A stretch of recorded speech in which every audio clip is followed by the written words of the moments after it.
In the first 25 minutes or so of the recent video, Walking the Red Sea, Journey Through Darkness, the Channel Barley Harvest makes a very solid case for the idea that Israel was a baby incubated in the womb of Egypt and born out through the birth canal of the Red Sea. Essentially, the exodus of Israel from Egypt was the process in which Israel was born as a nation. Once the waters broke and Israel crossed the Red Sea and was thus forever fully separated from the government and military of Egypt, that birth process was complete. Israel came up out of the Red Sea a newborn baby. This makes perfect sense to me, and isn't it just like God to arrange things so representatively? Since the ancient Exodus was a birth, shouldn't we expect the Exodus that Jesus told Joshua Mlekla about to be a birth? Of course we should. And whose birth might that be? The Revelation 12 man-child's, of course. You know, that little body of saints separated out from a larger body shortly before being caught up unto God and to his throne. Recall that Jesus told Joshua the Exodus would happen on September 23 through 24, 2025. The Revelation 12 sign of September 23, 2017, exactly 8 years before this date, provided strong confirmatory evidence of the same. So we should look back on September 23 through 24, 2025, believing that indeed the man-child of Revelation 12 was born at that time. But if the man-child was already born, why was no little body of saints miraculously caught up unto God yet? This is the big question, and the Bible's Christmas story so perfectly answers it. Matthew 1 through 2 contains the nativity story, including the wise men's visit and Jesus' escape to Egypt from Herod. Luke 1 through 2 contains the nativity story including the shepherds, who were told by angels of Jesus' birth and came to worship him. When we read these two passages carefully looking to put their pieces together into an overall chronological narrative, we notice that Mary gave birth in a stable, not an inn nor a house, and we read she laid newborn Jesus in a manger, Luke 2:7. The shepherds visited that same night as they came with haste and found the babe lying in a manger, Luke 2:16, in response to the angel's announcement, "For unto you is born this day in the city of David a Savior," Luke 2:11.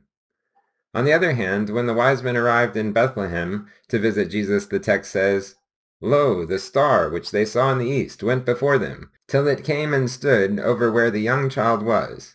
When they," the wise men, "saw the star, they rejoiced with exceeding great joy.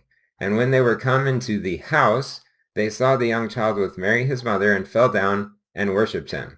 And when they had opened their treasures, they presented unto him gifts, gold and frankincense and myrrh. And being warned of God in a dream they should not return to Herod, they departed into their own country another way. And when they were departed, behold, the angel of the Lord appeared to Joseph in a dream, saying, Arise, and take the young child and his mother, and flee into Egypt." Notice in this passage that Jesus is not called a babe like in Luke, but is called a young child. Notice that the wise men visit him in a house, not in a stable. And in the account here in Matthew, we don't see any mention of Jesus laying in a manger. So we should conclude that this visit of the wise men occurred later, once Jesus was no longer just a newborn. What this means is that Jesus, the original man-child, made his big escape from the dragon and his agent Herod some significant amount of time after he was born. Of course, this perfectly foreshadows how the little body of saints to be raptured would first be separated out from a larger body they were previously a part of, that is, they would be born of the woman first, and then only some significant amount of time later would be raptured.